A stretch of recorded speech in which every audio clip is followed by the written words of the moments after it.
Olá, direto da redação do jornal O Diário de Teresópolis, atualizando as informações do nosso município, principalmente em relação às ações e situações geradas pela pandemia de Covid-19.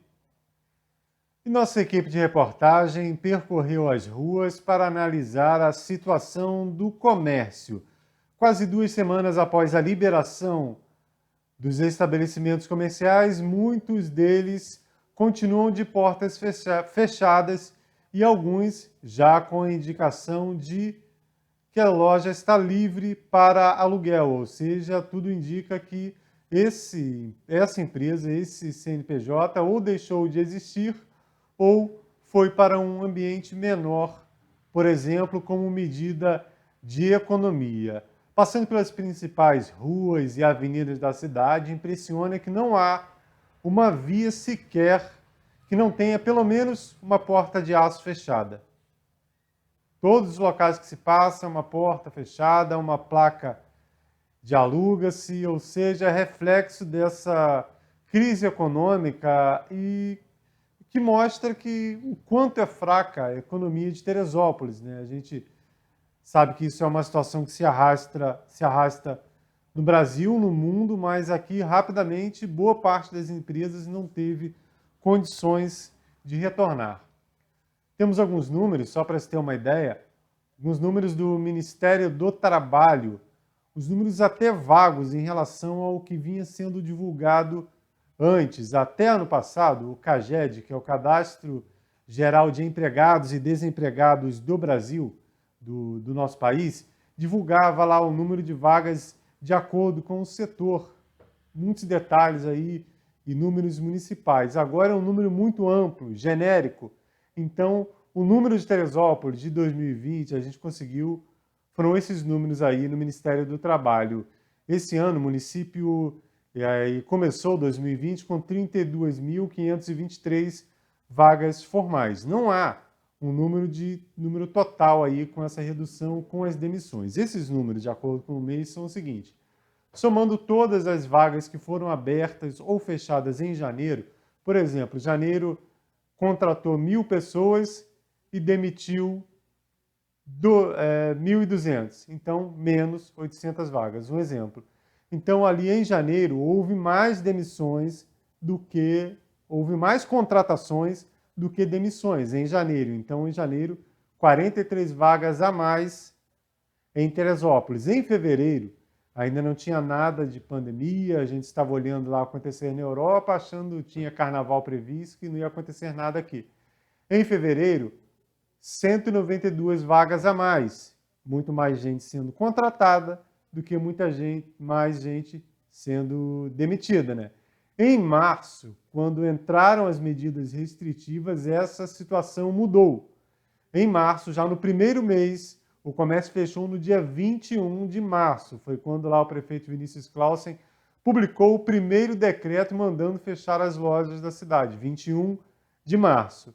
Então, faltando ainda aí poucos dias para fechar o mês, já registramos menos 284 vagas de empregos formais, ou seja, fazendo aquela balanço entre o número de pessoas que foram contratadas e o número de pessoas que foram demitidas, o número de demissões foi muito maior. Em março, menos 284 vagas. Em abril, já com praticamente tudo fechado, ficando apenas serviços essenciais e outras demandas, foram menos 839 vagas de emprego formal, aquelas vagas com carteira assinada em Teresópolis. Esses são números do CAGED, Ministério do Trabalho.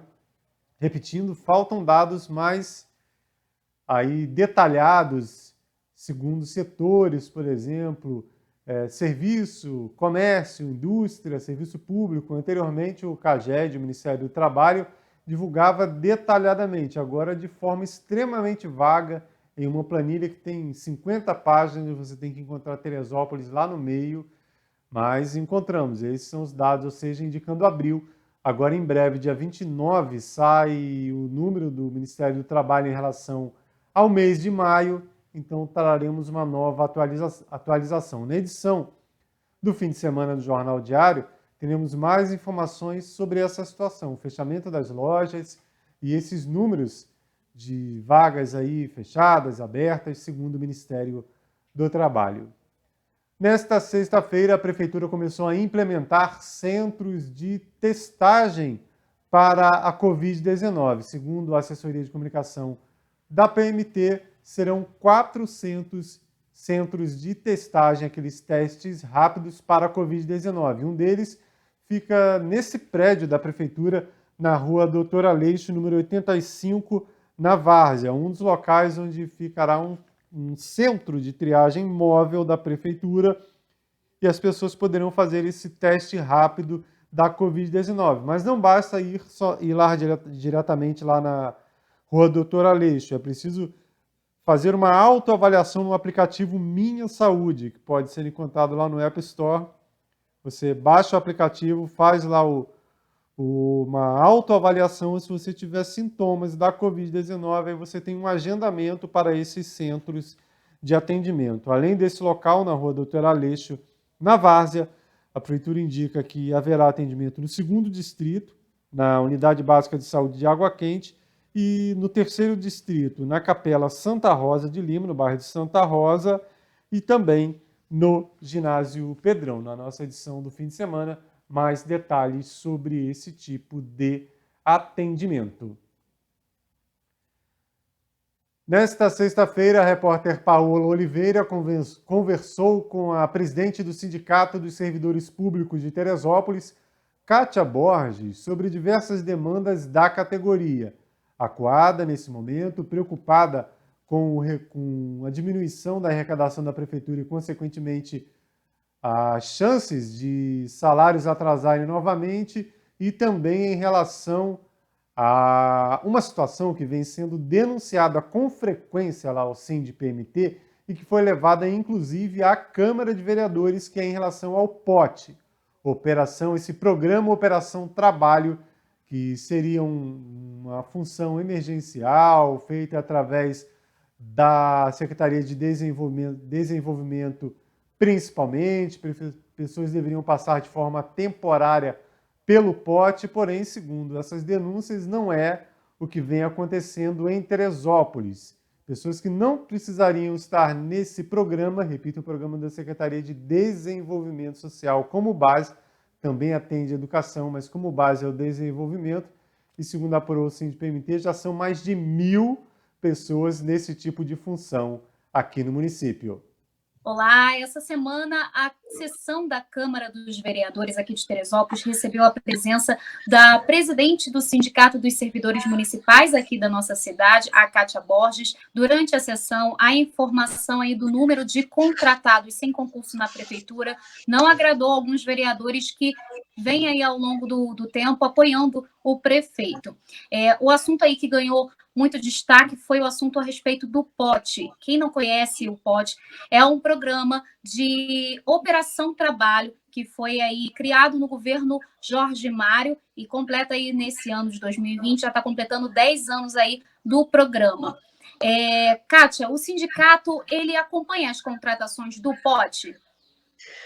Então, a gente não consegue acompanhar a contratação. A gente consegue saber onde começam a aparecer algumas novidades, porque o próprio servidor faz a denúncia. E assim, principalmente quando o POT que é contratado, ele não condiz com o projeto. Quando ele foge da função. Porque o projeto, na verdade, do POT, ele é um projeto que a gente considera muito bom em função do programa social que é. Mas quando ele é usado para isso, ele tem uma função social muito bonita até, mas ele muitas vezes não é usado para isso. E aí isso incomoda um pouco ao servidor quando ele vê seus direitos serem lesados e a quantidade de pessoas que são contratadas. O que foi muito falado na Câmara que assustou é porque o POT ele é dividido em duas seções. Ele tem a seção da Secretaria de Educação e ele tem a contratação pelo desenvolvimento social. E há um tempo atrás, quando a gente pegou a questão fez o pedido das listagens, foi nos dado a listagem logo assim, quase no final do ano passado, E a gente se assustou com a quantidade de potes na educação, que eram, na época, 590, já nessa gestão. E isso assustou a gente, porque era uma quantidade muito grande, né? Maior do que havia sido deixado. E hoje a gente já está na contagem novamente, porque a gente já vislumbra algumas situações aí para frente, então a gente começa a fazer um controle maior dos gastos da prefeitura. E a gente já vê uma quantidade, 700 potes ou mais, a gente está fazendo esse levantamento, que eu dependo que o governo encaminhe a listagem, para a gente ter uma base certa, real de dados. Então, assim, está passando pelo valor pago de quase 700 potes. Só na educação. Fora aí deve ter uns quase 300 no desenvolvimento social, que o desenvolvimento social ele tem menos. E isso preocupa bastante a gente. Eu falei, e eles acho que até se confundiram.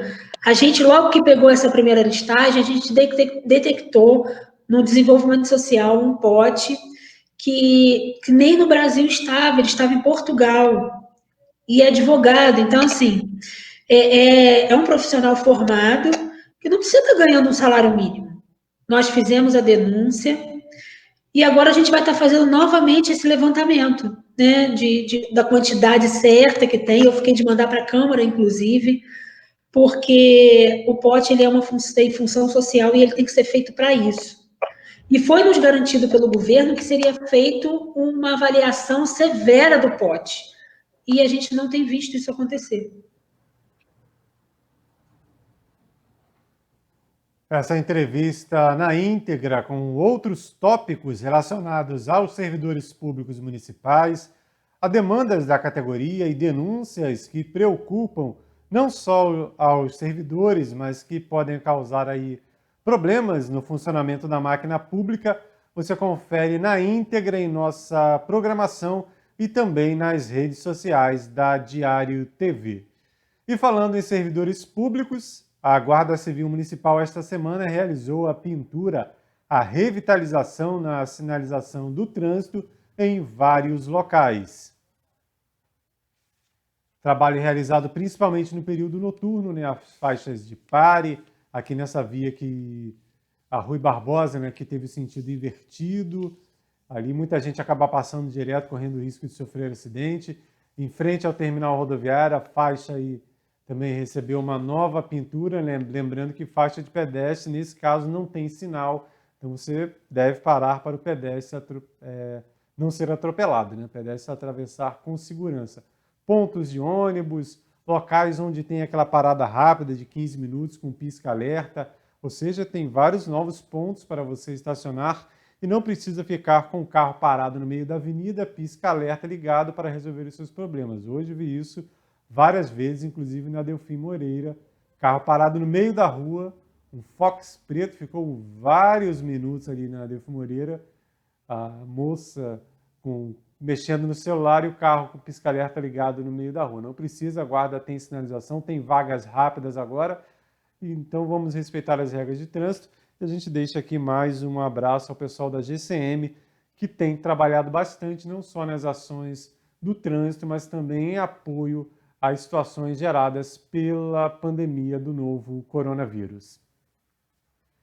A repórter Paola Oliveira também conversou com o presidente da Câmara, vereador Leonardo Vasconcelos, sobre denúncias encaminhadas ao Legislativo na Secretaria de Educação, alguns problemas que estariam acontecendo nessa pasta e que acabaram gerando uma sabatina ao secretário Álvaro Crispino.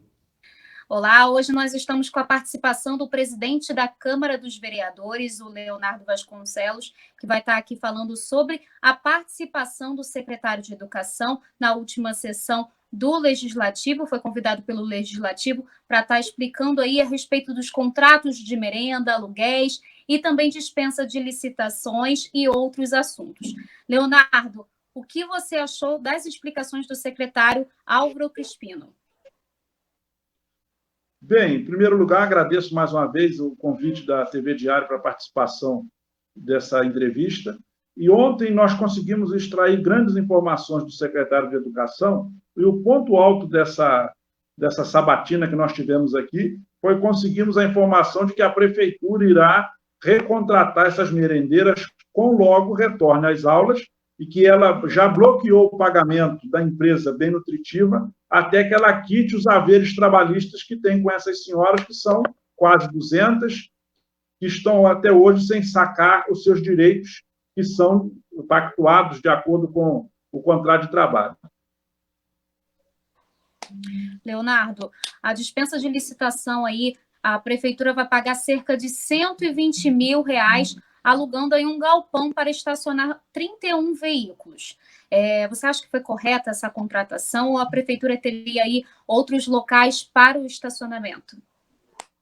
Eu, além de não achar correta, ela foi feita num momento de total incoerência. Veja bem, a prefeitura dispõe de lugares, ela dispõe de várias posições para que possa guardar esses carros. Eles poderiam, inclusive, permanecer lá na Sudantex, onde eles já vinham sendo guardados.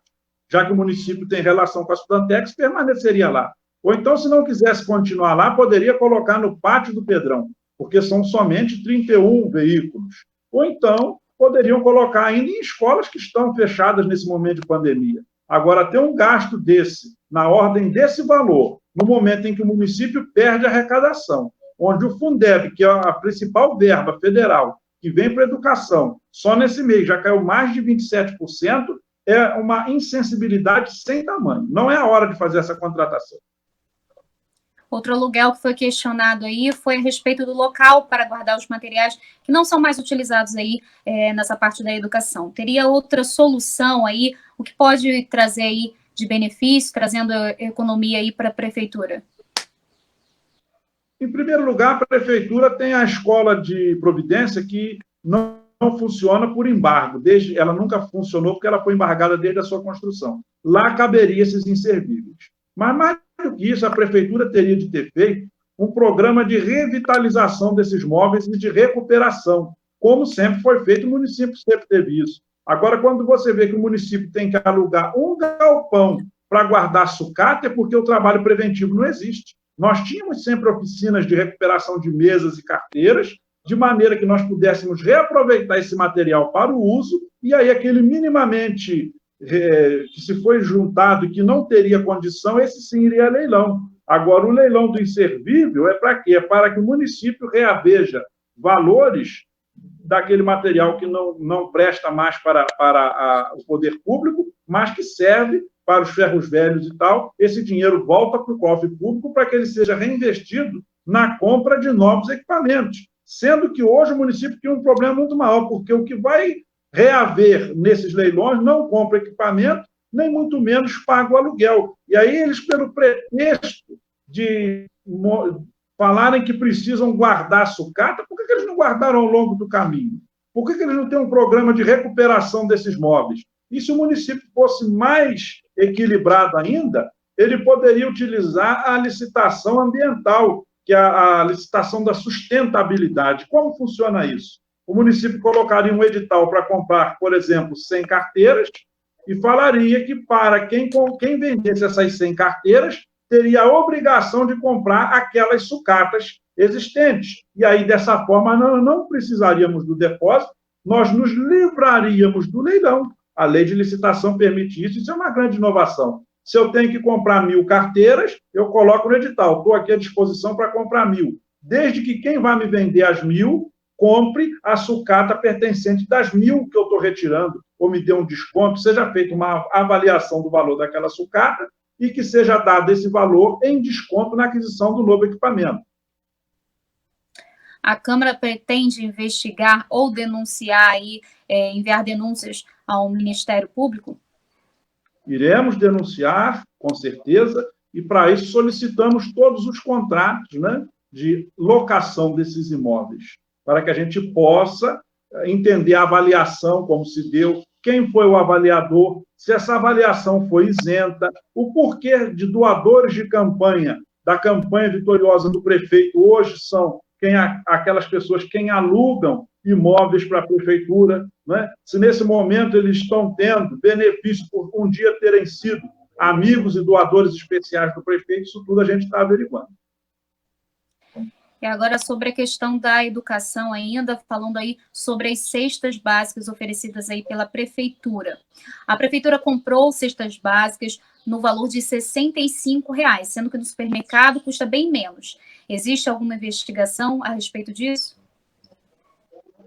Sim, isso nós já encaminhamos ao GAEDUC, né, que é a área da educação do Ministério Público, e a gente vem investigando, vem denunciando e vem se instrumentalizando dia após dia para que a gente consiga provar, como já está provado, que eles pagaram R$ 25 aproximadamente só para que se pudesse embalar os alimentos, né, e fazer a sua distribuição. E aí a gente vai ver quanto custa o alimento, que custa em torno de R$ 40, de acordo com o que a prefeitura disse, ou seja, você paga 40 no alimento e gasta a fortuna de R$ 25 para poder fazer a embalagem e a distribuição. Isso é um contrassenso, é uma incapacidade da administração e incapacidade revelada da forma que, quando eles passaram por cartão, demonstraram que eles erraram e gastaram demais para fazer esses empacotamentos ao absurdo de R$ 25.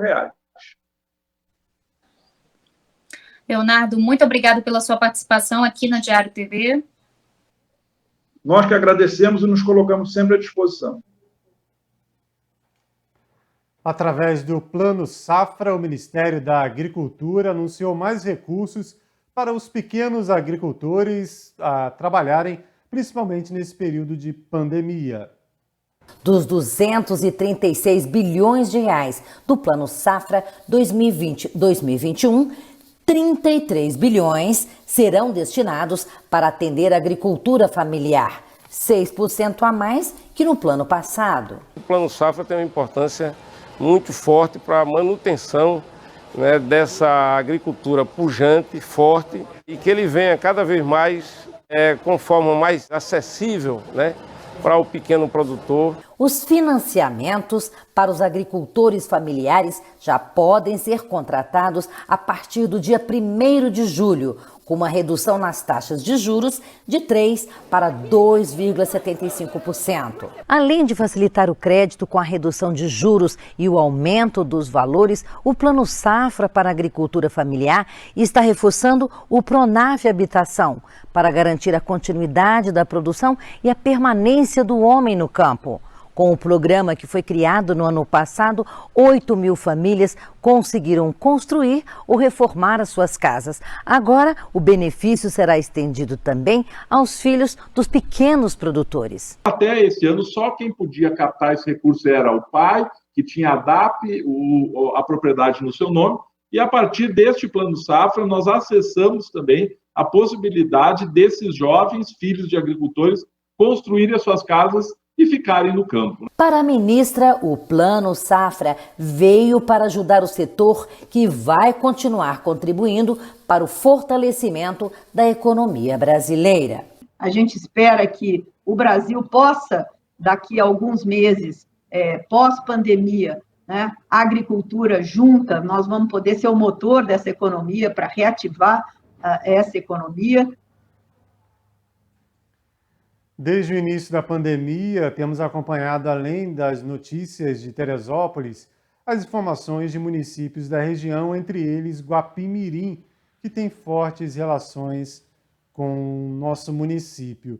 E hoje temos aqui um vídeo muito legal, divulgado pela Assessoria de Comunicação da Prefeitura de Guapi, mostrando pacientes que venceram a batalha contra a Covid-19.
Os números atualizados em Teresópolis, você vê na nossa barrinha de notícias, né? Saindo qualquer atualização, você confere na barrinha, para quem acompanha pelo sistema RCA, e para quem acompanha nosso trabalho pelas redes sociais, também fica informado instantaneamente. Saindo os números, a gente já publica lá nas redes sociais antes da entrada de um novo boletim informativo. Também no Facebook, no Instagram, você confere boa parte do nosso trabalho, imagens bonitas, notícias, e também pode enviar lá informações que acabam virando reportagens.